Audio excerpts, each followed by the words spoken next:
You think you're just lazy? What if I told you it's something deeper and way more common than you think? Ever just vibed in bed for hours scrolling TikTok, binge-watching chaotic YouTube rabbit holes, maybe re-watching your comfort show for the 15th time?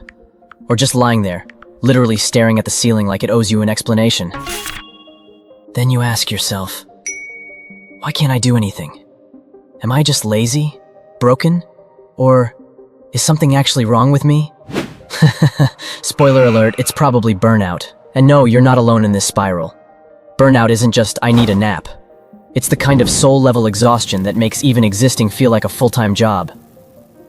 It's your body screaming for a break, while your brain is buffering on 2% battery, with 15 tabs open. It's when motivation ghosts you, joy feels muted, and stress becomes your default setting. So how do you know if it's just plain laziness, or if burnout's slowly been taking over your life, without you even realizing? Let's dive into the 7 painfully real signs. First up, you feel totally checked out. You're going through the motions, logging into class, typing in Slack, maybe even showing up to Zoom calls. But it's like watching your own life from the outside. You're there, but not really there. Ever feel like you're just vibing in third person?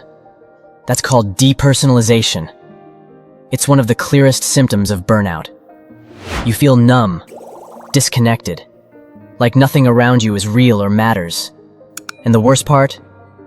You might not even notice it until someone asks you how you're doing. And you realize you haven't truly felt anything in weeks. Hold up. Does this feel a little too familiar already? If you're low-key relating to this, drop a skull icon in the comments so we know we're spiraling together. This next one hits hard. You used to slay.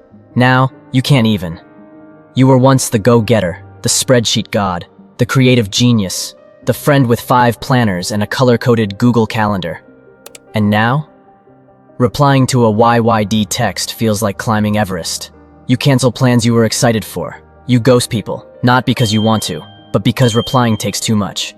Your drive disappeared, not because you're lazy, but because your brain literally ran out of gas. Lazy people don't usually miss their old selves.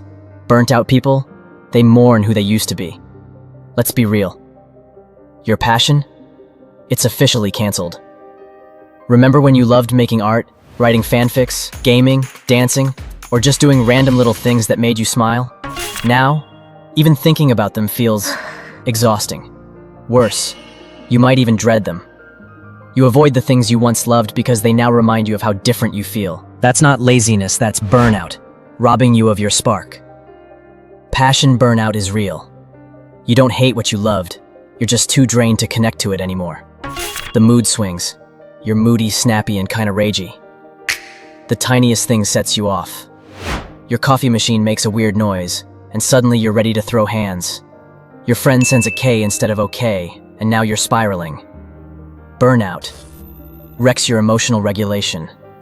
You don't know why you're mad. You don't want to be this irritable. But it just keeps happening. Lazy people usually chill hard. Burnt out people, we're one, can you do this real quick? Away from crying in the bathroom. Self-care? Right now, it's a total myth. Showers feel like a major event. Cooking something that isn't from the freezer? Out of the question. Changing out of pajamas? Who even has the energy for that? When you're burnt out, basic self-care becomes optional. Not because you don't care, but because your body and mind are begging for downtime. You're not lazy. You're overwhelmed, overstimulated, and emotionally dehydrated. Oh, and you probably haven't posted on socials in forever. Not because you disappeared, but because showing up, even online, just feels like too much. Here's the sneaky part. Burnout? It didn't happen overnight. It starts small. A few skipped meals, one missed assignment, canceling one hangout. Then one day, you look up and realize you've been running on autopilot for weeks. Burnout has stages. Honeymoon phase. You're thriving, overworking, thinking you can handle it all.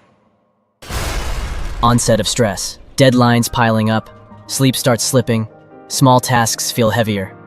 Chronic stress. Mood swings, procrastination, isolation begin. Burnout. Motivation is MIA. Joy is gone, and you're emotionally fried. Habitual burnout. This isn't a phase anymore. This is your new normal, and it shouldn't be. Knowing where you are in that spiral, that's your first step out. And finally, your sleep schedule, an actual dumpster fire. You're either awake till 4 a.m., overthinking every conversation you've ever had, or you're sleeping 14 hours and still waking up exhausted. Burnout destroys your sleep, not because you're lazy, but because your nervous system is basically glitching. You're not resting, you're crashing, and when your sleep cycle's wrecked, everything else follows. Mood, energy, memory, focus. You're not being dramatic, you're depleted. If this all sounds painfully familiar, pause for a sec. Breathe. You're not broken. You're not a failure. You're just burnt out. And that's something you can recover from, with time, support, and a lot of compassion for yourself. Don't downplay what you're feeling. Don't label it as laziness. This is your brain waving a little white flag. You deserve better than survival mode. If this hit too close to home, smash that like button, hit subscribe, and stick around for more spirals just like this. Raw, relatable, and 100% cozy, no judgment. And hey, if you're feeling brave, share your burnout story in the comments. You never know who might need to hear it. All right, bestie. Go drink some water, unfollow that productivity cult on Instagram, and give yourself a break. You're doing enough. We're all spiraling here, but we don't have to spiral alone. Stay safe, rest up, and I'll see you in the next episode.